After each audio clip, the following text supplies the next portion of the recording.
Hello, hello. Hi there, everyone. Uh, Thank you for checking in, Kontosha. Thank you for checking in, Weetabix. And hello, Weetabix. Hello, guys. Hello. Oh, hi, B. Hi. It's Science Friday, you guys. Can you believe it? It's already Friday. My mind kind of got blown that it was already Friday. Oh, thank you for checking in, B. Hello. Thank you. I hope everyone's had a good week, good Friday. Today I am not boiling alive. We love to hear that, considering the last few weeks, or not few weeks, even few weeks, but the last few days this week, I was so hot sitting here in my chair. But now it's like 30 degrees lower. It's which is kind of insane. Anyway, my week was so busy that it truly felt like it flew by. We were like near the hundreds in over here, and then after the rain, it all went. Now it's about 70. Hello, Kanto Show. Hello. Yeah, I don't know what's going on here. It's insane. It's pretty unlivable. They have to do some like I don't understand how some people are. I don't know how people are really going to survive here anymore without AC. It's becoming incredibly mandatory at this point. It's becoming dangerous to not have AC in the summer now, which is never a good sign. Never a good sign, especially when you consider how populated this area is. And when we have heat warnings, they say if you don't have AC, you need to go to these designated cooling zones. And I've been to those cooling zones. They are way too packed to have all these people. The infrastructure is just not there, you guys. It's just not there. Anyway, so it's a different rant for another day. I can go on and on about how our infrastructure in society is just not capable of handling any of these rapid climate change happening. Anyway, I hope you guys are all doing fine and keeping cool and safe. Recently, there's been a lot of monsoon warnings around here. Oh, yeah, I guess that's not a surprise. I think there's a lot. That weather pattern is kind of going crazy all over the world. Packing people like sardines into cooling rooms seems counterproductive. It really is, but the problem is what we have nowhere to really put these people. It's not safe for them to be in their brick oven apartments. And so they say, hey, you should go to a library or like a mall or something like that. And well, everyone's going there. And I went there and there's like people, so many kids and like their whole family, the whole extended family's there. And it's not one family, it's not two families, it's like tens and tens of families there. It's insane. It's very, very sad. But I know there's even been talk about how AC needs to become a mandatory, basically become mandatory like heating in this area. But it's not an easy solution, and it doesn't necessarily solve everything. I also don't think we have the infrastructure to handle that much like AC usage. It also might be a bit unaffordable. But yeah, it's a landslide of issues. I love talking about urban planning and such. Maybe we'll just have a stream one day where I just rant about how I hate the design of cities and how it's such a hard problem to solve a lot of these urban planning issues. Anyway, today is a completely different topic. Today is about science and data manipulation and fraudulent data and so on and so forth. If you aren't a scientist, you might even be thinking, what do you mean fraudulent data? I'm here to unfortunately tell you that a lot of work in science is fraudulent. Okay, I say a lot. A majority of science is good. Well, good, honest, integrity science. Like, nothing's wrong with it. But there are quite a lot of papers out there where the science is not sciencing, and people are cutting corners and publishing results that are not exactly what happened in the experiments that they've described. And this can take on so many different forms, you know. I wanted to present to you guys, it's more like in like a lighthearted way. There's some papers we could have really delved into, but it was a little complicated because I'm technically not allowed to show those papers, and it doesn't get the full effect if we don't read through them. But I wanted to pull some of the figures from certain papers instead, and we can kind of look at what fake data looks like and like why this is a problem, and also why this problem is going to get worse and worse with AI image manipulation. It's becoming quite an issue. Before, you know, you would have to Photoshop this stuff yourself. And not everyone really had those kind of capabilities to Photoshop. Nowadays, you can really just ask AI, hey, can you fix some things like this? Is it like that one guy from Japan that implanted artifacts into digging sites for more than 20 years, and he was regarded as the best archaeologist in Japan? It is quite similar to that, but this is I feel like, a lot less involved. A lot of this is like, I'll show you some examples. We're going to look at some fake data together, even, and we together will figure out where the fake is. There's a microbiologist who is basically known for putting together these fake data slides, and it's really fascinating to watch.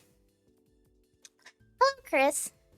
In the immortal words of Randy Feltface, now any mad bastard can sell their shit on Gumtree. Needs to be modified for the situation. Incredibly true. Anyone can do it now with how easy it is with AI image manipulation. Not that I think you're still better off Photoshopping, but I wouldn't be surprised if there are people that just straight up ask ChatGPT or whatever to say, hey, can you generate me a picture of like a Western blonde? Hi, Gren, and thank you for checking in, Gren. Can our homework be making data and uploading it to the interwebs? Okay, you can upload it to my Discord. Do not upload it to the interwebs. I mean, this is the interwebs, but you can upload it to my Discord, and I would love to see people faking data.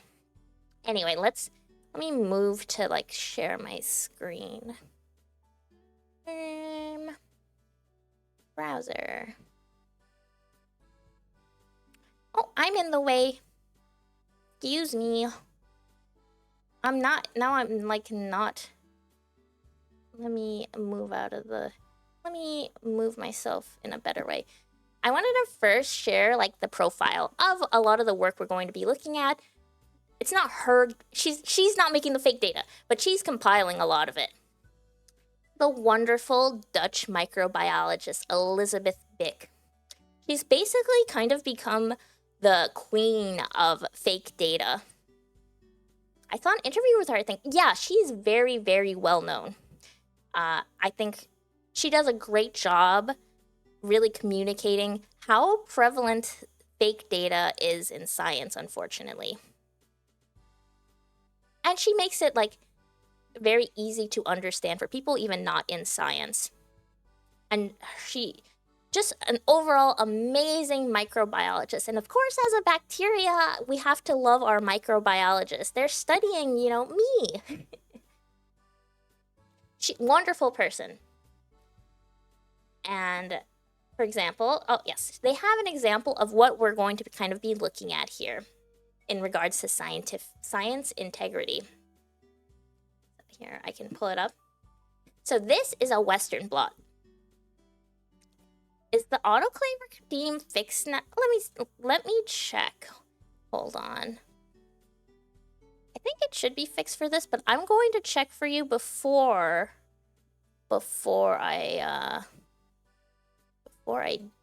you spend any money. Twitch points. Autoclave. If I do it, does it work? Oh, yeah, it does work. Okay, wait, don't spend your money. Wait until my test run is done. Of course, though, you know, maybe you don't want to. And I'm back. Of course, maybe now you don't want to spend your money because I did it for you for free. You got to see the autoclave for free. But it does work here. If anyone wants to do it later. Okay, back to the fake data. This is a Western blot, basically looking at what is being expressed, what proteins are being expressed in a sample. Usually, you know, if you see this black smudge here, that means there was an expression in fact happening. And so usually what you're doing in these kind of experiments is you have a test case, you have what you're looking for experimentally, which is the S100A8, and then usually you're comparing this to what you know should be expressed, which is beta-actin. Beta-actin is basically, you know, housekeeping. It's the control. So, in this case, what they highlighted in green, this author took their control and just pasted it onto a different figure with a complete, and this, you can't do that. You can't just do that. Especially when there's different experimental conditions involved. You cannot just paste the same lanes and data and say, yeah, that's a different thing. No, you can't do that. And you might even think, how can you tell? This one's a bit easier to tell. You just see, like, if you zoom in, it's the same picture. It's the same picture, Mary. Like, they just took it. It's the same sausage of lines. You can tell on the other examples that aren't highlighted, those are completely different. They don't look anything alike. One is like the one on the top right, it's all smushed on the bottom. It's kind of like smeared a bit even. You might be wondering, why would you do this? It's very obvious, right? Why would anyone want to do that? It's because their data likely doesn't work, or like the experiment failed and they didn't want to redo it. They might not even be able to redo it. Perhaps this doesn't work at all. The probabilities of that being true are near zero, right? Yes. The probabilities of these images looking exactly the same, with the same little smear, is very, very unlikely. Because you can see just through the top right and bottom left beta-actin, they're saying the same things, that beta-actin is in fact there, but they look completely different. It makes you wonder why they did that. It doesn't help. So, hold on, let me... Yeah, even then the artifacting is also the same. That's usually what gets these people, the artifact, like, you can't, like, I'm gonna zoom in even more. My head's in the way, but you can see like all these little artifacts here, because it's a bit of a qualitative experiment. Like you're just taking a picture and scanning this what is it, this Western blot, which is on a physical membrane. You scan it in or take a picture of it, and like they look just the same, like down to all the little nitty-gritty photo artifacts. It's just not feasible. In these scenarios, I find myself wondering why they did this. Stress grad student, toxic supervisor? Of course, yes. It's just, I think usually it is a sad situation of like toxic academic pressure. I think a lot of these people tend to be grad students who are facing high pressure, that they just don't realize like what they're being asked to do just doesn't work, but they don't have the capability to say, no, we can't do that. Hold on, I'm trying to show the next one.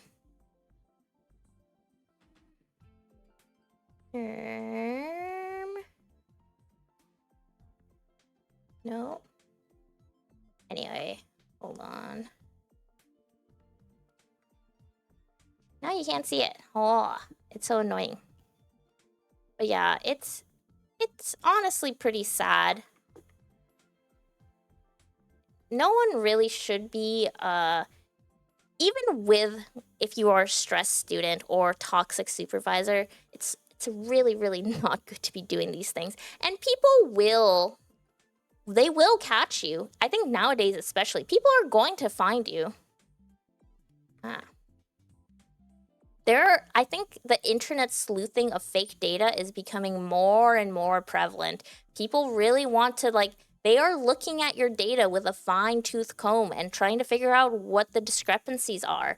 It's not like, I feel like before you were able to get away with this pretty often. That's why, I mean, there's a lot of papers even from, what, like the 90s and 2000s, they're getting retracted because people are finding, hey, we're repeating your experiment and it just doesn't work, buddy. It just doesn't work. People are going to find you. They're going to find you. I'm speaking right to you. I will find you if you fake your data and you are in this community. Pressure or like funding running out or something. Yeah, it's a mess of toxicity. Like, it's very sad that that happens, but we can't just say, okay, we're going to let that be. Nicole is people. She's after you with a pipette sharpened to kill. I won't kill you. Twitch, I'm not killing anyone, but I will find them. Anyway, like I said, people are very into finding fake data now. There's even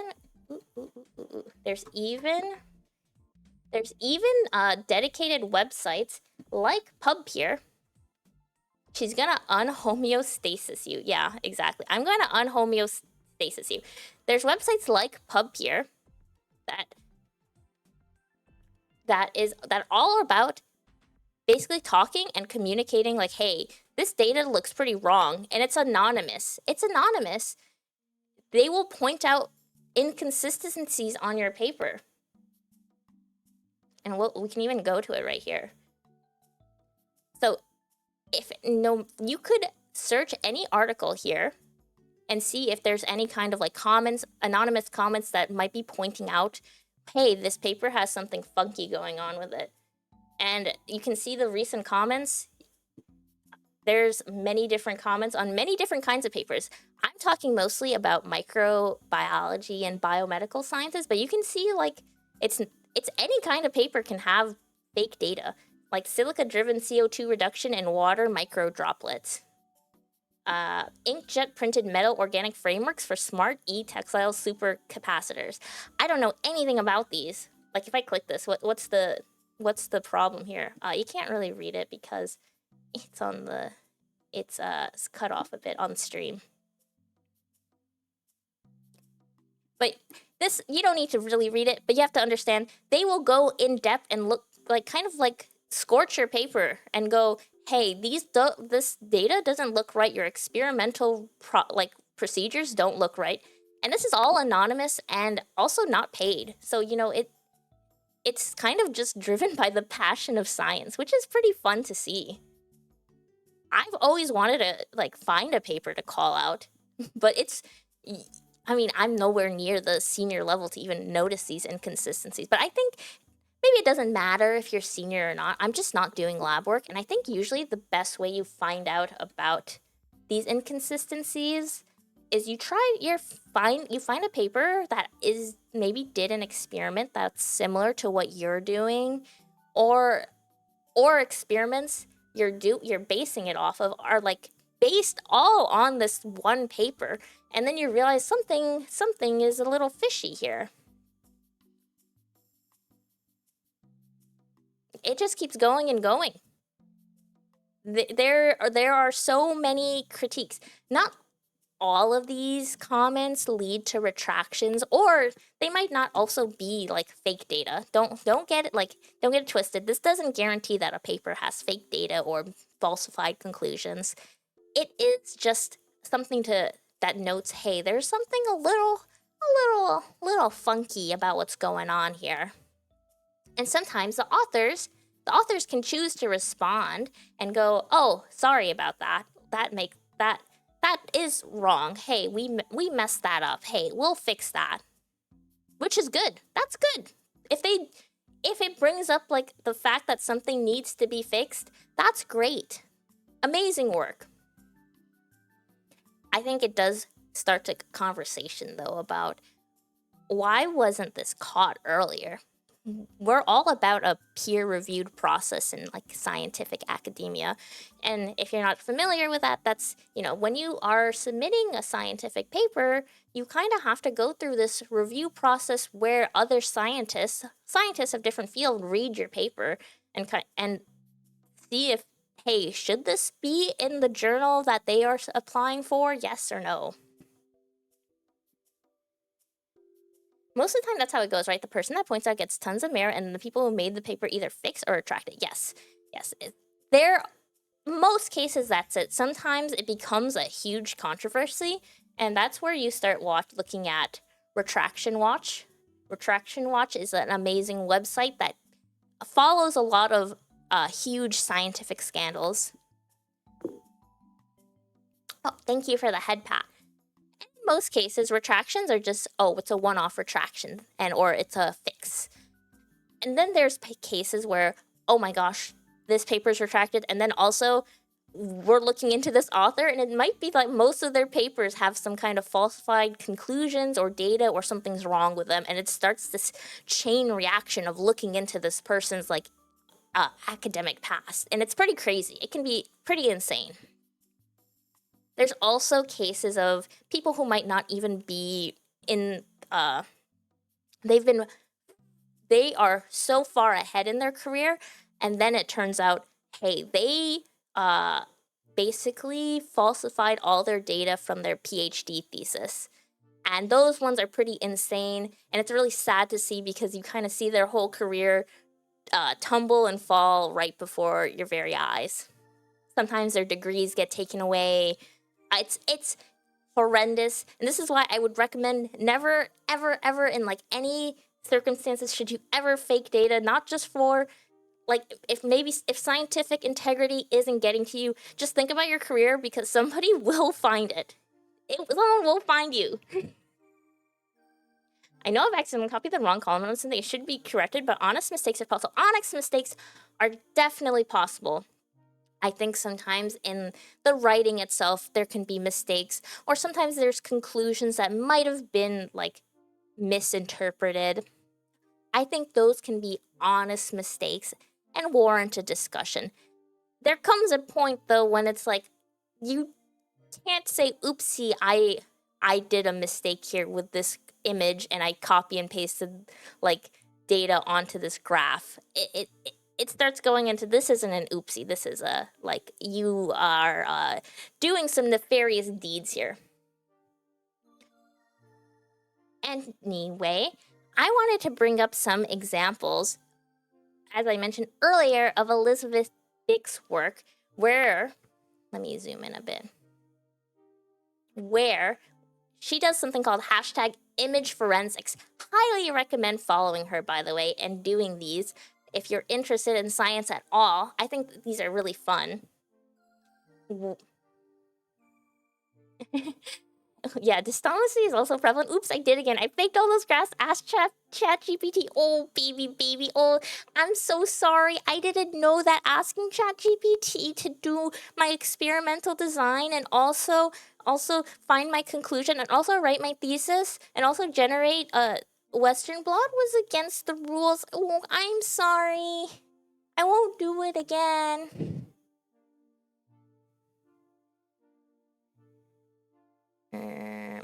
Excuse me. I'm trying to like zoom in on this. Okay. So these, honestly, I suck at doing these. These are like the most extreme levels of oh, thank you for checking in, Rivko, and also yay, thank you for autoclaving.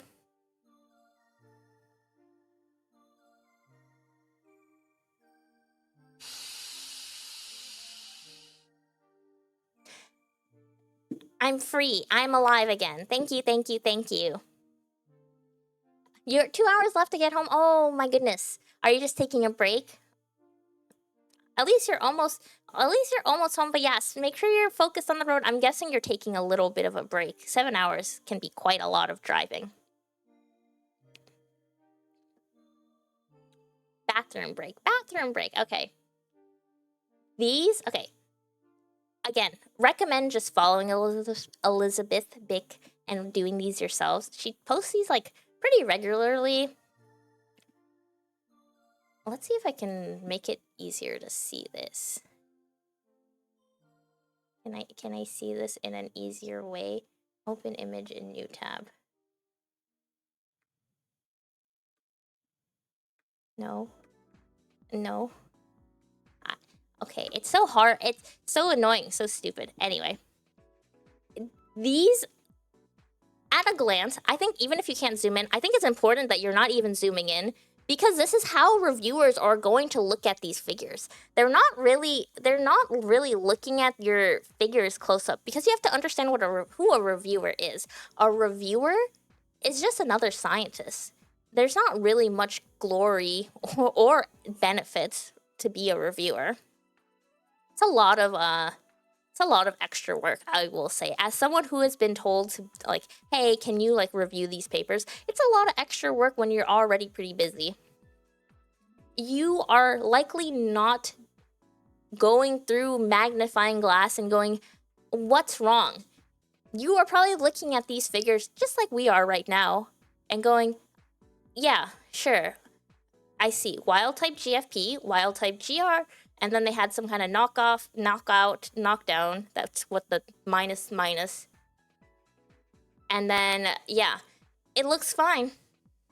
Honestly, I don't know what I'm looking at, but I also don't do microbiology. This is just, these are a basic way of explaining this. This is fluorescence microscopy. You're looking at the green is fluorescence, basically saying, hey, this is like a cellular structure that you're looking at.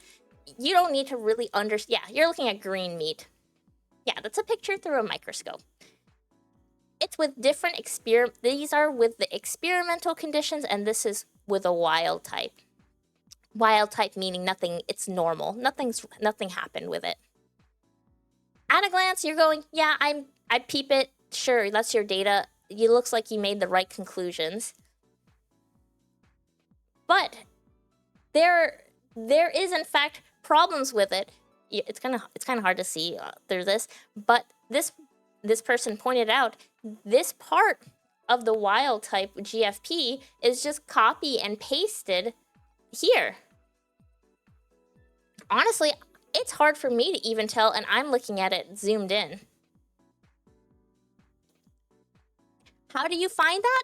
You have to sit there and like really examine and do like a Where's Waldo kind of situation and go, is this person doing something nefarious that I have to figure out? Did they image manipulate in any way whatsoever?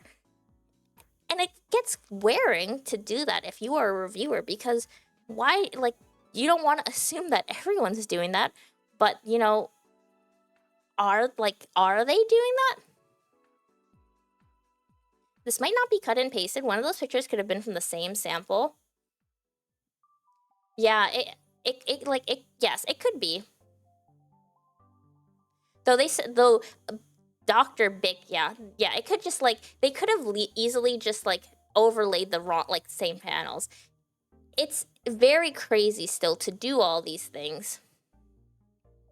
Oh, I was looking at this one earlier and I still have no idea how, like, again, and that's also another problem. There are so many different kinds of data out there. Like, a scientific paper, like, I showed you. Oh, yeah. Which image do you want to see? Do you want to see? I can send all these images to the Discord. So that way, if anyone wants to, like, look at them. Again, also, if you are lurking in Discord, I can send all these images to our... I'll just send them to chatting.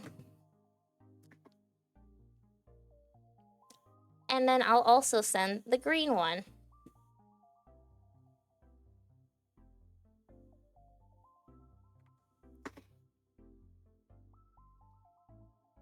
If you want the answers, I'm also happy to post them later, but I won't post them yet, and just in case no one wants the surprise. But yes, like I was saying, there are so many different kinds of data that you're even submitting in a scientific paper. We looked at a microscope, like microscope images, and now there's also data like this. There's data like this, which is fax data, and each point is a cellular, like one cell.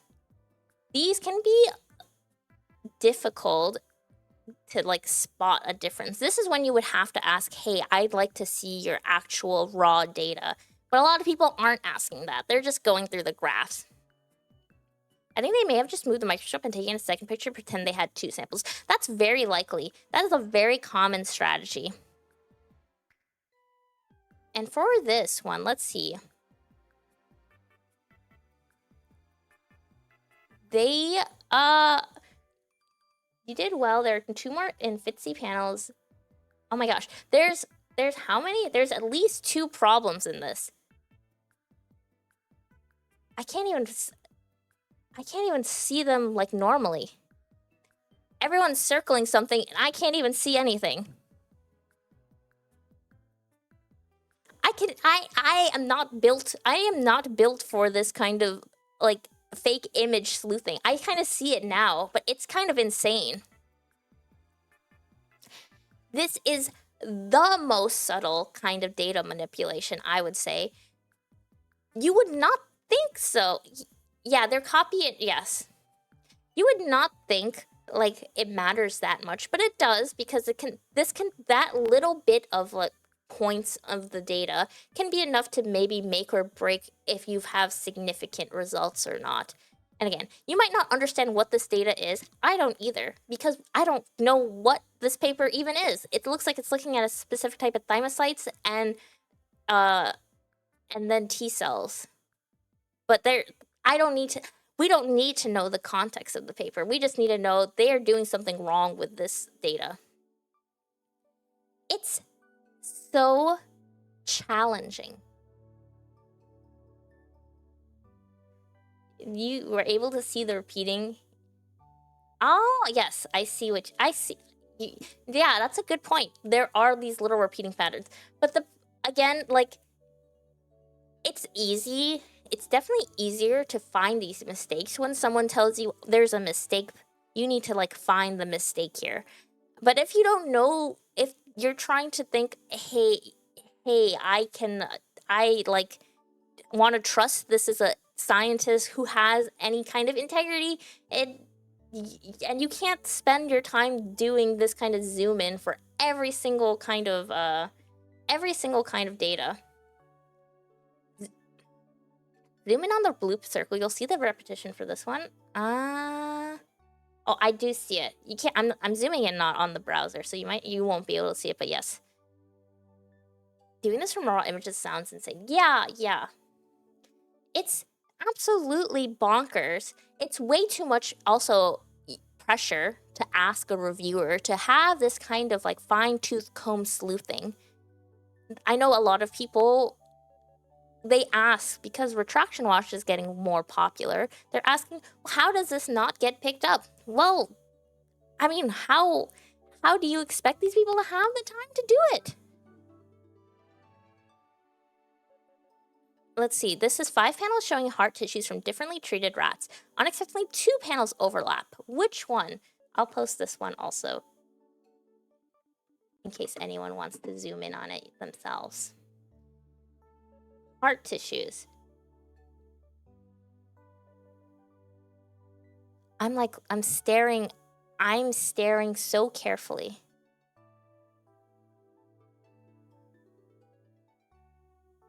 Cardiac histopathology of poison rats with lemodosolo, GIM staining, magnification 200. So A is supposed to be the control with normal histological structures. This is the toxin group. This is toxin plus treatment. I think is it this part? Yeah. My goodness. They pointed out, again, I think, like, this is, like, so difficult to see. I think I saw it because I'm staring at this again. And it's again, like I said, it's just not happening. I think these are fascinating to see. People go so far to make these image manipulations, and you can see why they do, because it works. These papers get published. I think AI should be used for this specifically. They are so good at seeing patterns in photos. Never mind, I didn't see it. Well, see, that's also another problem. When this is, it's similar to the AI art phenomenon where people go like, oh, I think this is AI art because of this pattern that I've recognized. And then it turns out it's not AI art, and you just, like, claim something's AI and it's not.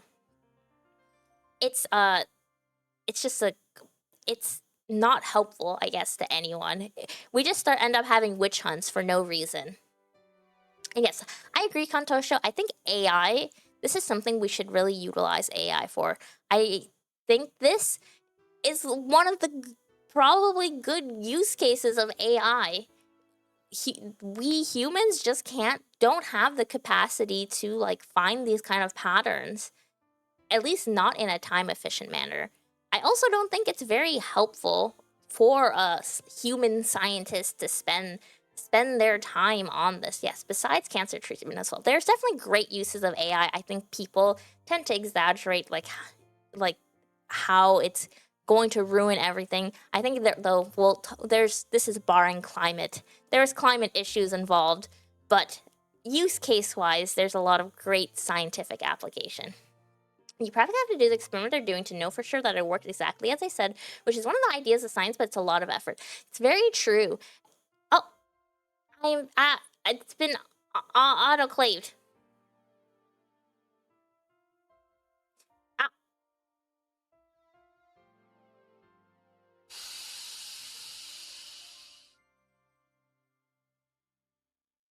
Okay, I'm back.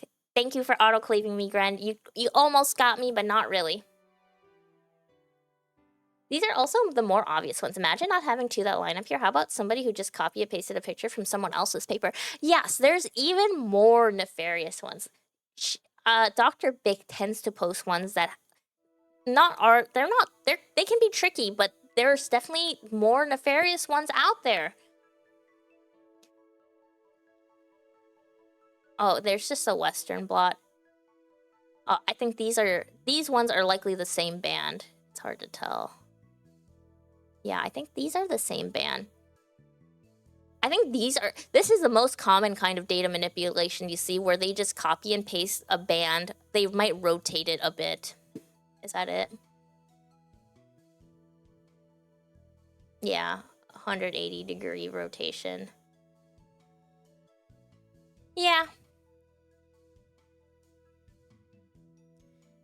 I think when people shit on AI, it's mostly on generative AI, which is generally not good at all, besides perhaps maybe translation. Yes, I do think they mean generative AI. However, it turns into, like, all AI is bad and there's no AI. Like, the nuance of the discussion gets completely thrown out of the window when you talk about AI. I think people are quite easy to say it's all bad, but fortunately, there are good cases. And yeah, gels like this, they can look exactly like this, and then you might be able to get, like, false positives of, like, is this person faking it? No, it just might end up actually looking like that. I have experience of someone who I thought just, like, was really good at doing gels like this. gels are, if you're not familiar with scientific experiment, this is how you look at DNA expression. So this little ladder, as we call it, just helps you show what weight this, what your samples you're looking at. I thought I knew someone that was really good at it in undergrad, and it turned out they were just photoshopping their bands. They would just copy and paste them. I couldn't tell a single thing. I also didn't want to think that they were faking it because, I don't know, why would you fake your results in a undergrad lab class? I have no idea where that person went on to what that person went on to do. I think they dropped out, which is maybe for the best, because I think their scientific integrity was not going to do them so well with their medical degree. And then there's data manipulation that can only be found out if you do cross-examination. Like, what if I take a picture of the same control group as a result of treatment, but with no repeating patterns? Literally impossible to tell. Yes, it can be impossible to tell. There are so many papers out there, I am sure, that have not been caught, that have done things just like you said. And what can we do? The only way you would start to understand if data is like fishy or anything is someone has to repeat the experiments that these people are setting out to do. And it's supposed to be a standard practice of science.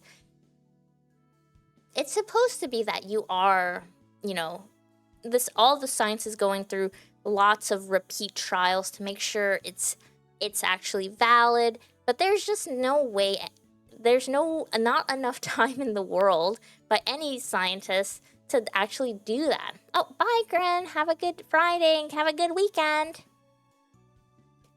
There's just not enough resources to repeat that.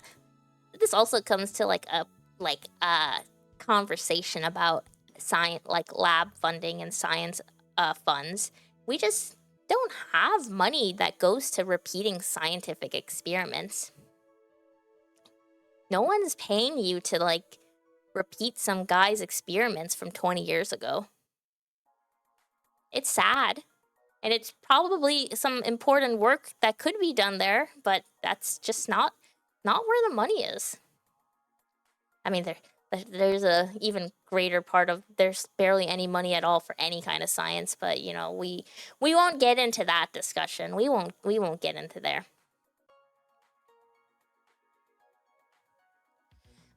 Honestly, I have mad respect for the flat earther scientists who put tons of effort into proving that the earth is flat. It always ends up going against them, but they're repeating experiments like pro. That's very true.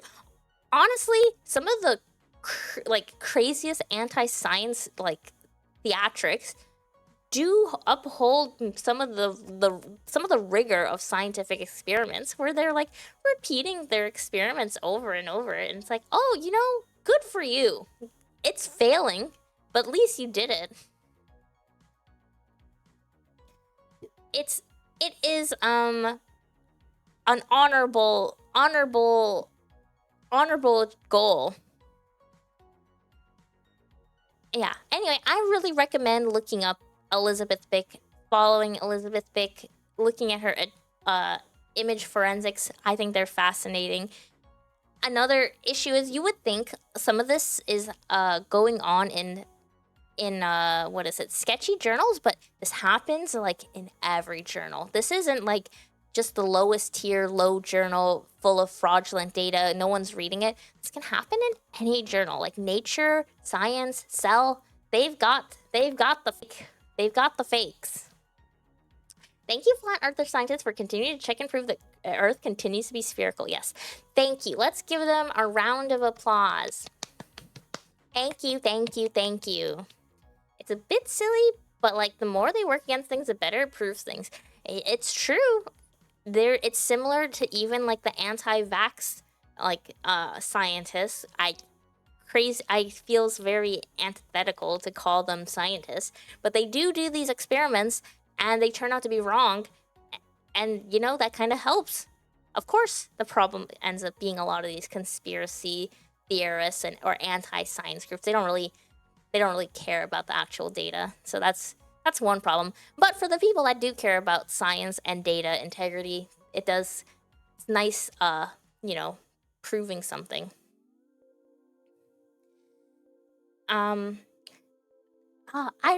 This will probably be for another science friYAY, maybe even next week's, but I don't know if anyone has been reading this. There was a recent paper, hugely controversial paper. This is maybe one of the most controversial microbiology papers of all times.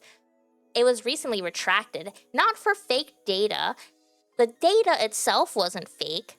The data just kind of had the wrong conclusion.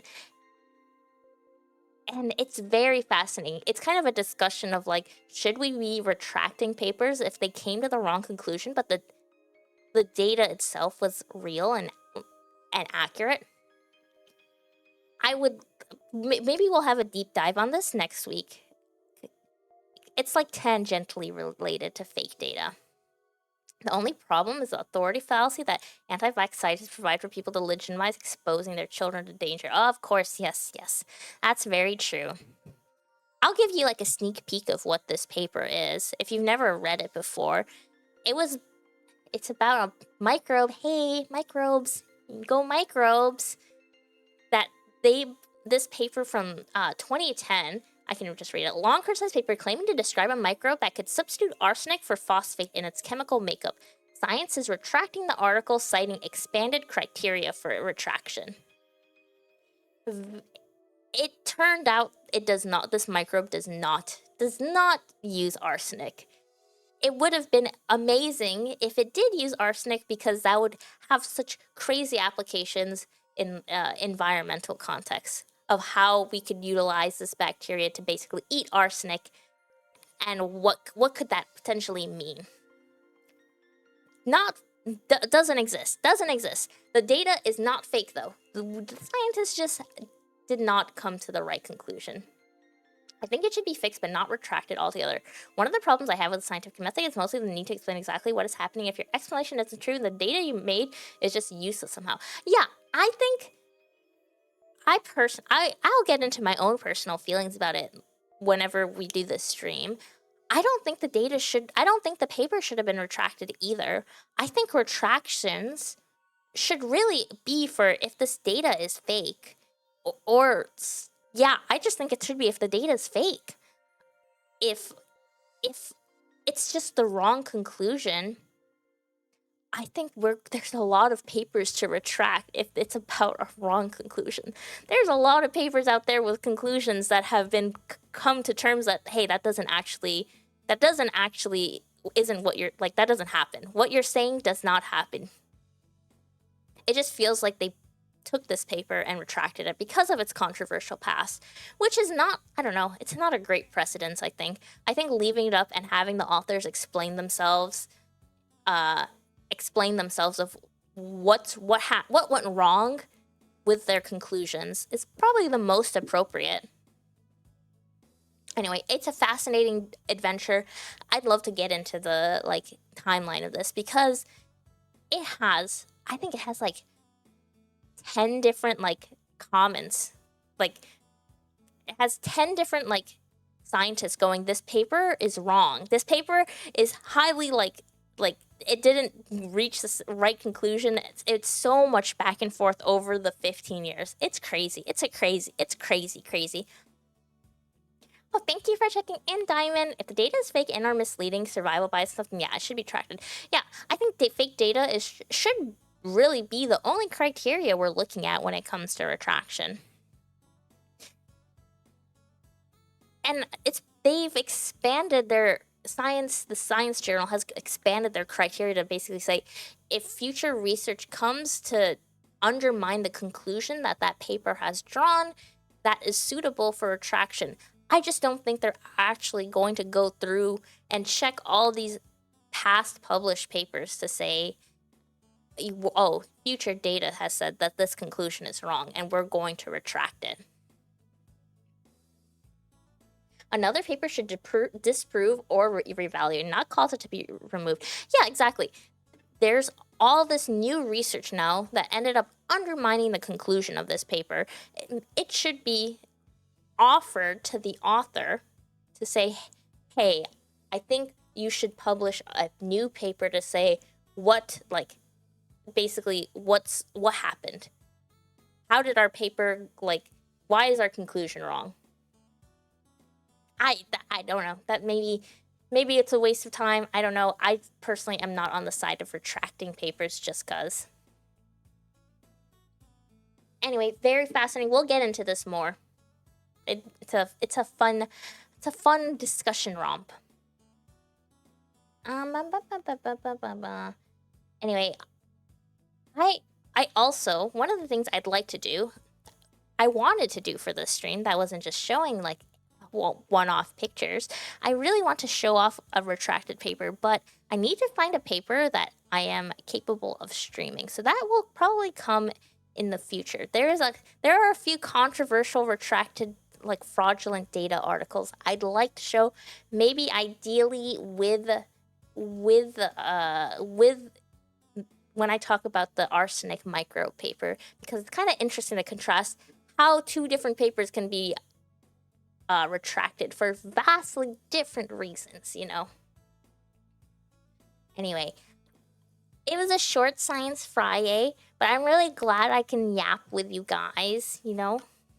It's very fun to talk about science and kind of show you these things.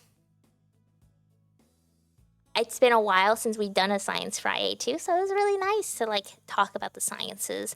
And, you know, if people want to show off any fake data, I'm happy to have you in the Discord show off, like, your favorite retracted papers or favorite fake figures if you end up looking at Elizabeth Bick's Twitter, or you go through Retraction Watch.